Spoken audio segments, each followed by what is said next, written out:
I've learned a lot, coming out of this dark descent. I learned a lot about myself and the fact that I had a lot of mental trauma with whatever I was going through in my personal life. And it ended up having physical repercussions in all the weight gain. Sure, I was scared back into my senses after I had the health scare in 2014, 2015. But it was easy to slip back into bad habits.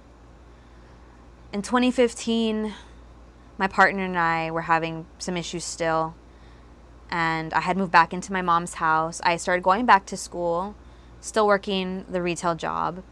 I was starting to make some headway, but things the way they turned out, I ended up quitting school again and just trying to make the best out of the situation. I had been working 2 jobs by this point, and I was getting bigger. I tried to go run at the park and tried to monitor my eating, but when you're stuck in that indulgent phase, and I have an indulgent personality. I mean, that's just who I am. But at the time, I didn't have any mental checkpoints. I didn't know how to call myself out on my issues.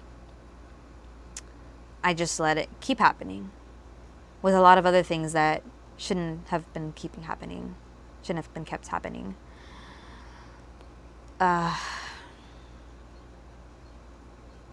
So 2016, I was probably the heaviest I had ever been. I imagine I was 170 pounds, but when I actually clocked it, I was 165. And I'm 5'1". There's no reason for me to be that big. And it was everywhere. It was evident in my face, my arms, my legs, my stomach. And I want to point out that as much as love is a positive factor in change, it can also hinder it. I understand your partner will be however wonderful, however beautiful or handsome they are. But to tell someone, I love you the way you are because they're trying to make you feel better, it enables you to keep making bad choices. I would look at myself in the mirror, and be very unhappy. But I thought, this is as good as it's going to get. And I mean, he still loves me, and I'm a good person, and all these little excuses come into your head to try to justify and not put yourself towards any work for change.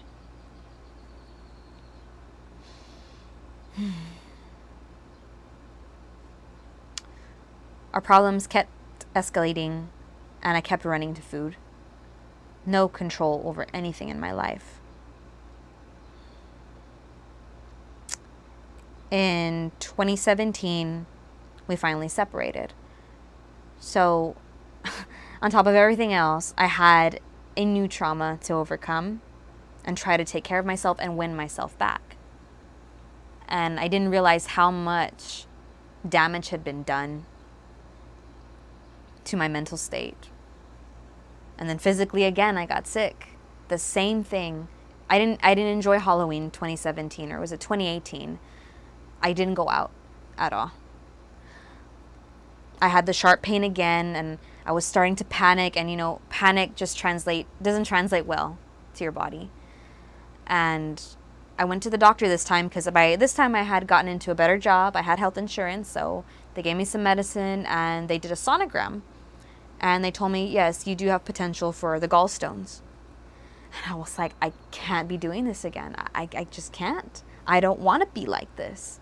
I miss being able to go up a flight of stairs without breathing hard. I miss being able to run. I have so much heart. I had so much heart.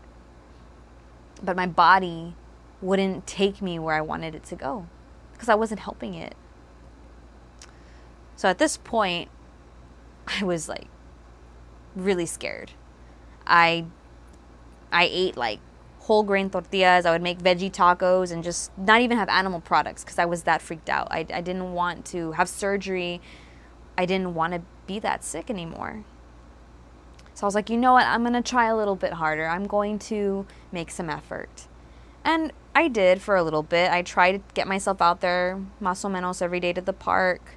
It wasn't a lot, but I was like, hey, at least I'm out there, right? That logic and the logic of it's just one. I've done so good so far. It's just this. That is a big hindrance to any sort of change. And I didn't even realize it existed until I started getting better, actually getting better. It takes this whole weight loss fitness journey, it takes a lot of self-accountability. Again, you can have all the support in the world, but it's really a battle within yourself and within the kitchen, as anyone will tell you that, goes through weight loss transformation, healthy lifestyle change. But I started to eat a little bit better, but I was still kind of cheating in a way, like the amount of food I was eating. And because the phrase counting calories sounds so daunting, at least it did to me. And I was like, man, I don't want to do that. Really? But I had lost, 10 pounds on my own. So I was at 155 at this point. And I was like, okay, I proved to myself I can do it. But I told myself I reached a plateau because I didn't know how to change it up anymore other than just to keep going the way I was going. And it often felt like my physical self and my mental self were doing this. One would get ahead, the other one would catch up until I would get to a healthier place. And while my physical self was being plateaued, my mental was, trying to heal, trying to catch up. So I went through several spiritual, wanderings, and I went out, started going out more and being more open to positive things. And I think when I started doing that, I started to see small changes mentally. And it really helped. I started going on with different friends. I joined a band, and it was a really good point in my life. It was a fresh turnaround from all the things I had been going through, And by this point, my ex-partner and I had already separated. So I was on my own. Around this time, which is going to be, it was 2019 already, I met my current partner, and he has been instrumental in my change, my weight loss transformation. And I wanted to tell people that it's okay to ask for help. And anything that you're doing, if you can do it on your own, props to you. But I want to let you know that it's okay. It's okay to seek help. It's okay to take advice. And it's encouraged that you honor that help and advice by actually listening to it and trusting it, especially when it's good, And it was really hard, the adjustments for me, because as I started receiving this positive help, all the crossed wires in my head started to unravel themselves. And that's when I started realizing, I really depended on food, during this process, during this time of trouble. A lot of things were starting to get illuminated, Before I met my current partner, I started getting into coffee, Starbucks coffee. We've all tasted it. Most of us think it's delicious. There were almost every morning before work, I would try to get a coffee from Starbucks.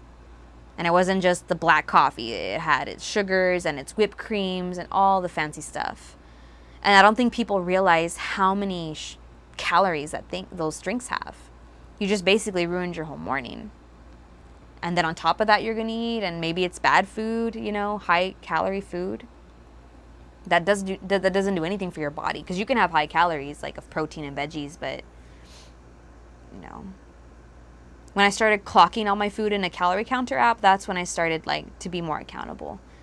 And it was annoying, I'll be honest, but it really, really helped. And I encourage anybody that's going through this or trying to start to just go for it. It's the biggest help. And to keep in mind that you're going to have a cap of calories. The goal with the cap is to never meet it and definitely never exceed it. You want to keep below it, a calorie deficient diet, by still eating all the things that your body needs. It was hard to break some of the addictions that I had. I would get a little, feisty, upset. But in the long run, it was for the best. And I did treat myself. I think maybe some people think, oh, you're going to have to go super cold turkey and, treat yourself, but be mindful, which is another thing I had to learn. Be mindful of what you're putting in your body and be mindful of the work that you're going to have to put in because you made a certain choice. And it didn't really click for me. I literally had to get a physical reminder to be mindful. And it's a rubber bracelet that says be mindful. I still have it. Sometimes I still wear it. Just when I need that gentle push, a gentle reminder.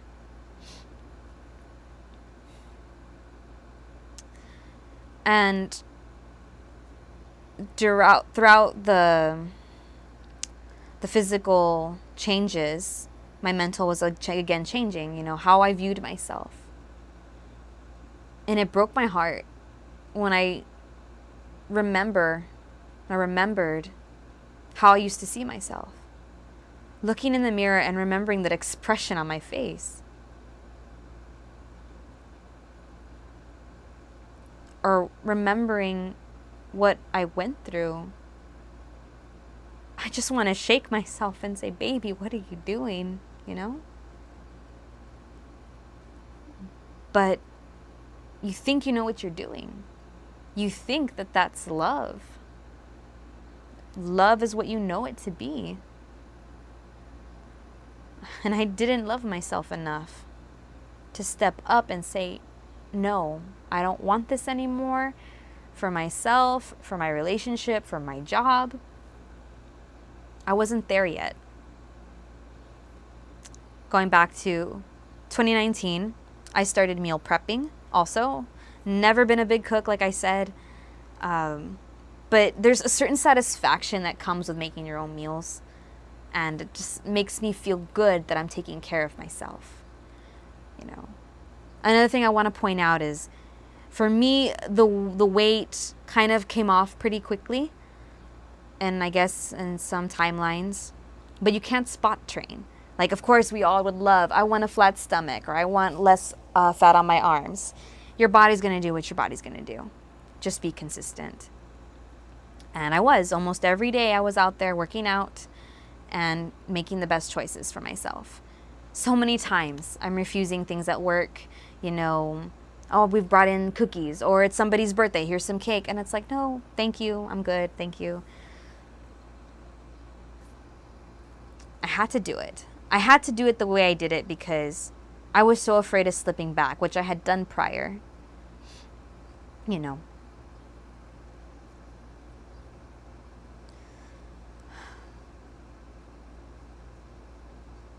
There was fights, there was tears, things that came out of the woodwork I didn't even know were there throughout this process because, like I said, as much as it was a physical transformation, it was a mental one. And it's so easy to ask, how can you get like this? And I had asked myself too, like, who let me get this far? Like, why didn't anybody stop me? Honey, you had to do it for yourself. And that was with everything in my life. I had to go about it the way I did so I could stop it myself.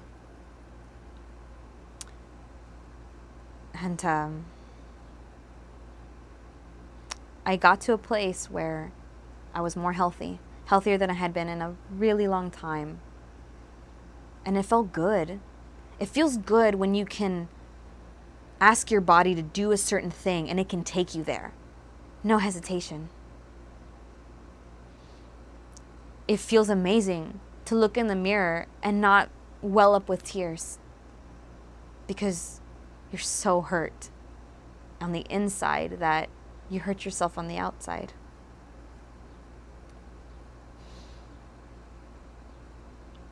I feel like I'm finally back to who I am. And, you know, some people can argue that, oh, the fat you was still you. You just didn't love yourself enough.